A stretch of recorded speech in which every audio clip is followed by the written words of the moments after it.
Et nous voici de retour donc en plateau pour la rubrique économie. Nous parlons aujourd'hui de cette habitude chez certains Béninois de refuser, certainement vous en aviez été victime, des billets de banque ou pièces de monnaie parce qu'ils sont usés, altérés ou pas suffisamment beaux à leur goût. Nous allons donc en comprendre les contours, comprendre pourquoi une telle attitude et surtout pourquoi, en dépit des nombreux rappels à l'ordre, le phénomène persiste. Jacques Debé, bonjour. Bonjour Tanguy. Vous dites qu'en dépit des mesures et des tests en vigueur au Bénin qui punissent, je dois dire, le comportement, ce phénomène, eh bien, cela continue d'avoir cours. C'est bien cela, c'est le statu quo Tanguy, puisqu'en dépit des mesures prises jusqu'ici, rien, absolument rien n'a changé sur le terrain.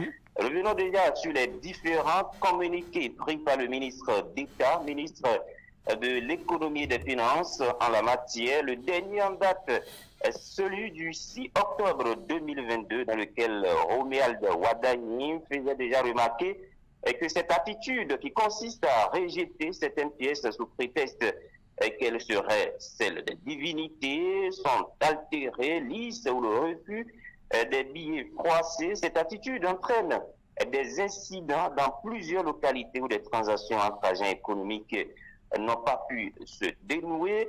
Dans sa note, le ministre a martelé que les pièces dites lisses et les billets froissés ont toujours cours légal et pouvoir libératoire au même titre que les autres sur toute l'étendue du territoire national et dans les pays de l'Union monétaire ouest-africaine.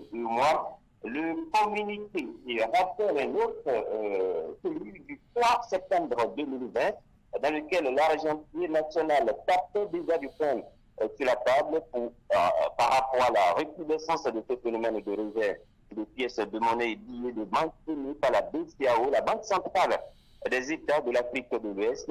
Mais toutes ces mesures semblent être comme de l'eau versée sur le dos du canard, puisque, comme je l'ai dit, lors des transactions commerciales, les pièces lisses et ou billets froissés sont toujours refusés par les agents économiques. Personne ne veut accepter ces pièces ou ces billets au risque de ne pas pouvoir les dépenser en retour. Mais alors, comment est-ce qu'on fait avec ces gens, ces personnes qui ont cette attitude-là pour arriver à maîtriser le phénomène? Eh bien, il faut déjà sensibiliser.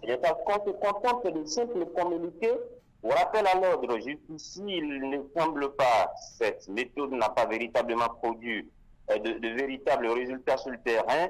Et il ne semble pas avoir de véritable campagne pour que l'acceptation des pièces lisses qui auraient perdu leur éclat ou des billets froissés entre véritablement dans les habitudes des Béninois. Il n'y a pas qu'au niveau de la sensibilisation que le bas blesse.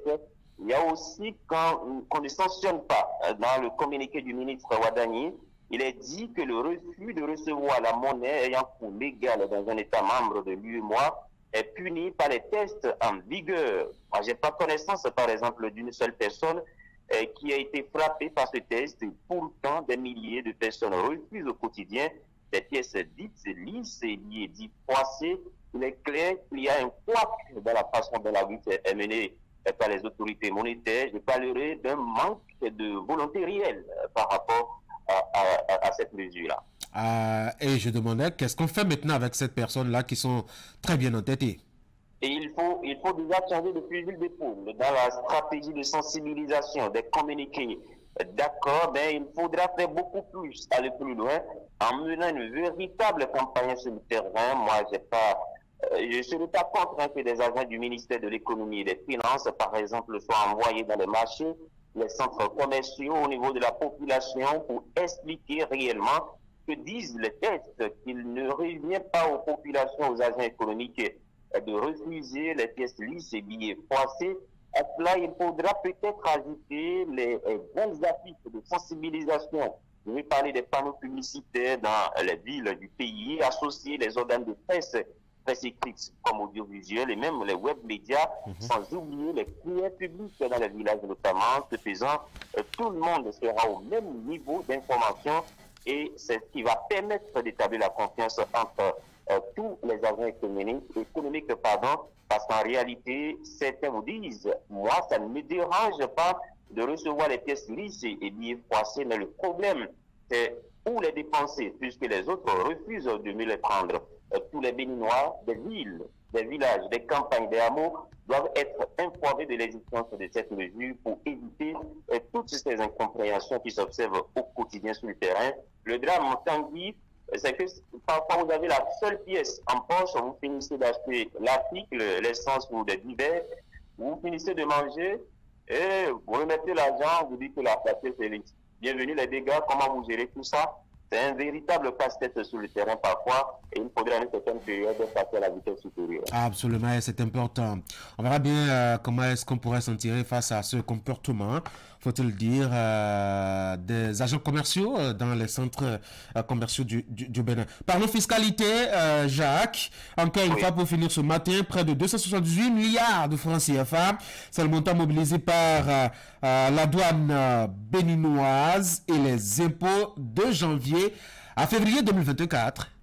Oui, et ces deux régies au niveau de notre pays ont réussi à mobiliser, comme vous l'avez dit, près de 278 milliards de francs CFA, rien que pour le mois de janvier et février 2024. C'est ce que rapporte la Direction générale du budget dans un rapport intitulé Bulletin mensuel d'exécution du budget de l'État du ministère de l'économie et des finances. Dans les détails, la douane et les impôts ont mobilisé 149,83 milliards de francs CFA pour le compte du mois de janvier et 128,12 milliards de francs CFA pour le compte du mois de février 2024. En 2 mois, ces deux services ont donc réussi à enflouer les caisses de l'État à hauteur de 278 milliards de francs CFA, ce qui représente une hausse de 20,8% comparée à la même période d'un an plus tôt.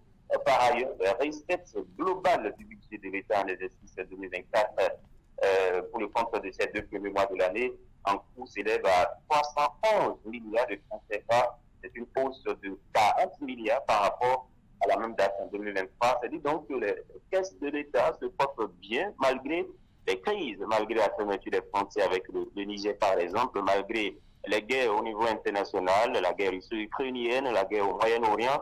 Le Bénin arrive encore une fois à faire preuve d'une certaine résilience face au choc exogène. Jacques, Tanguy, merci. Merci à vous. Très bonne journée à Paraco. Mesdames et messieurs, retour à Cotonou. Je vous rappelle rapidement tout ce qu'on a connu entre 7h et l'heure actuelle.